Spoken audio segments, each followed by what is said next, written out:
Hi, I'm Asif Illyas, and we are live. Welcome to the first episode of my new series. I've put this together for you as sort of an autobiography. I'm turning 50 this year, so I thought I would go back and perform some of the songs that have meant the most to me. And I'm going to take you back to 1978. I was living in England. I was actually, for those of you who don't know me, I was born in Sri Lanka, which is a small island off the coast of India, off the south coast of India, a beautiful place. But I left there when I was very young. My parents moved to London, England, and in 1978 I was only 6 years old. But they decided to take me and my brother, to see Star Wars at Christmas time in the Odeon Leicester Square on the big 70mm screen. So I feel very privileged to have actually seen it then. It was playing in London for about a year, and this was towards the end of its run. And I remember driving down there with my parents and some friends, and we were going into central London. We just lived on the outskirts. And it was, this magical time. The lights were in full swing for Christmas. Everyone was shopping, just beautiful central London architecture and the hustle and bustle of all the people. And this song was playing on the radio, How Deep Is Your Love?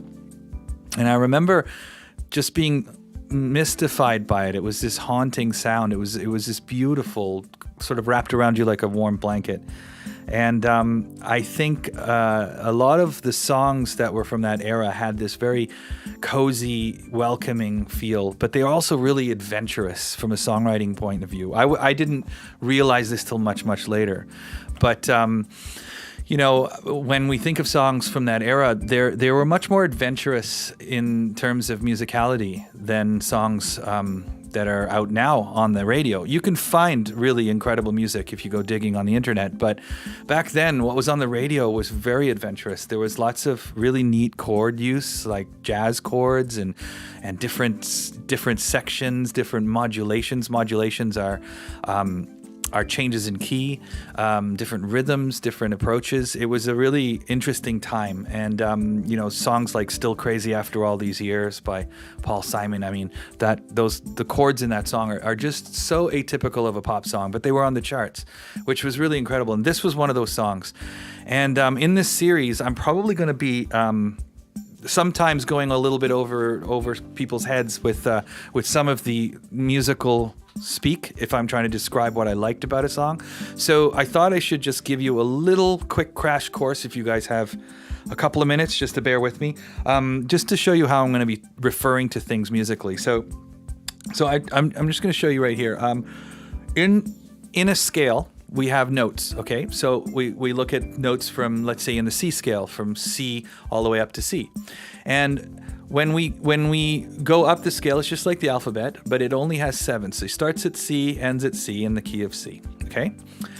Now, we refer to chords usually in Roman numerals. So C would be 1, D would be 2, 3 would be E, F would be 4, G 5, A 6, B 7, and back to 1.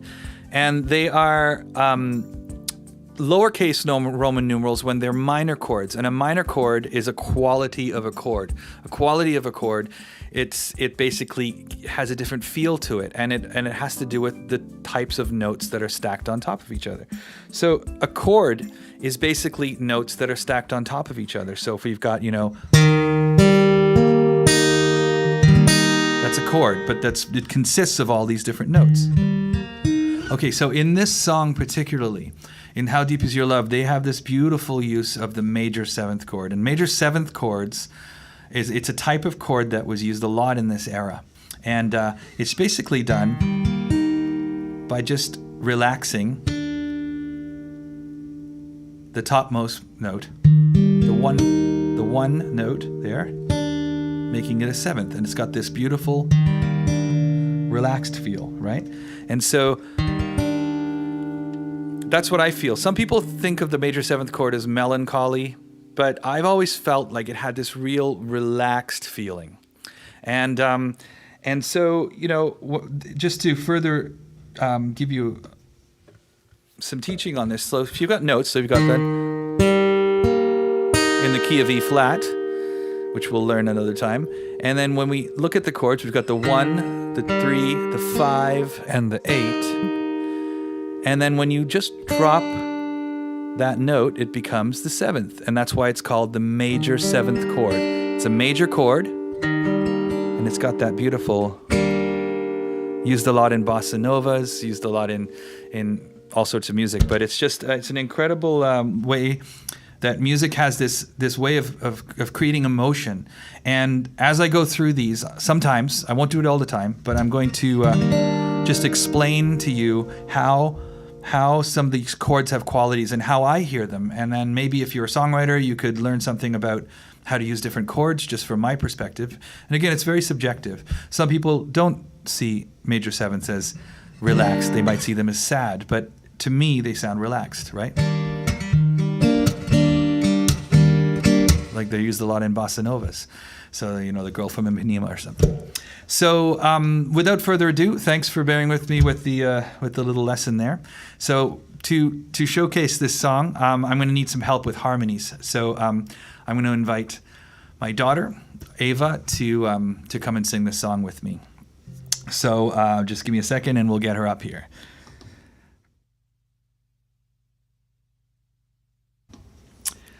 So come on up, Ava. Hello. Hello. How are you? Pretty good. Good. All right. So I was I told you earlier that my parents were very adventurous musically, and we were sort of inundated with all sorts of music. And I think my wife and I have tried to do that with our kids. So Ava has known this song since she was a little baby. I mean, I keep playing all the old songs. Don't you know them? Yeah, so it's kind of a joke with her friends that she knows all the lyrics to all the old songs. But I think that really helped me out. So hopefully that did with Ava as well. And my parents, big music fans. She actually saw the Bee Gees on tour in 1968 in London at a place called Golders Green in an old church hall. And here's a picture of that. Yeah, the Bee Gees, before they were really big. This was their first big UK tour in 1968. And she saw them. But by the time this song came out, when I was 6, this album here, we all know, this was the big hit from the movie album, and it sort of made the Bee Gees household names, and that's what this song is from. So I guess we should play the song. So picture yourself in a car, a 1977 Ford Cortina, going through London with a small version of me, listening to this song come over the airwaves, and we're gonna give it a shot. You ready, Ava? Sure. There's that major 7th chord. See if you can look out for it. Here we go. 1, 2, 3, 4.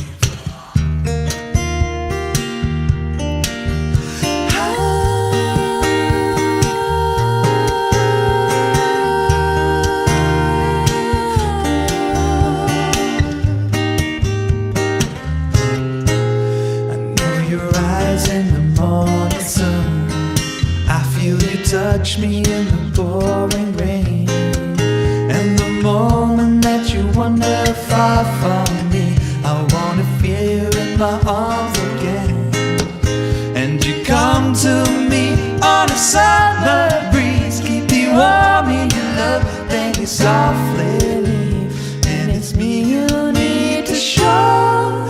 How deep is your love? Is your love? How deep is your love? I really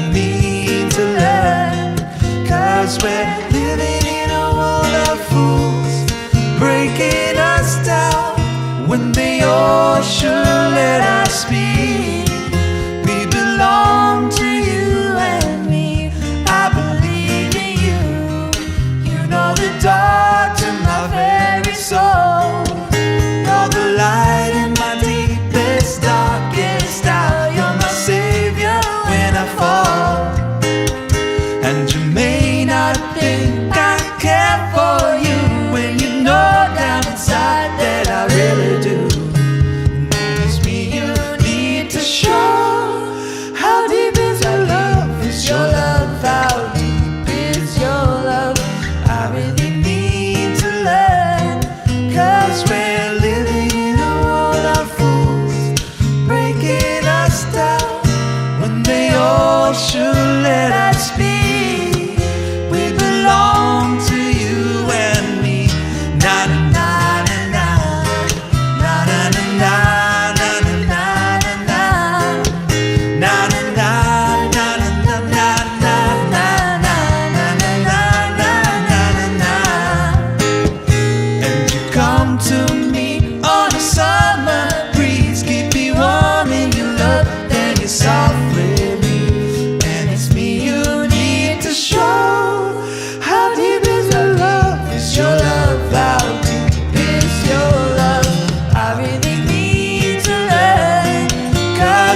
Thank you.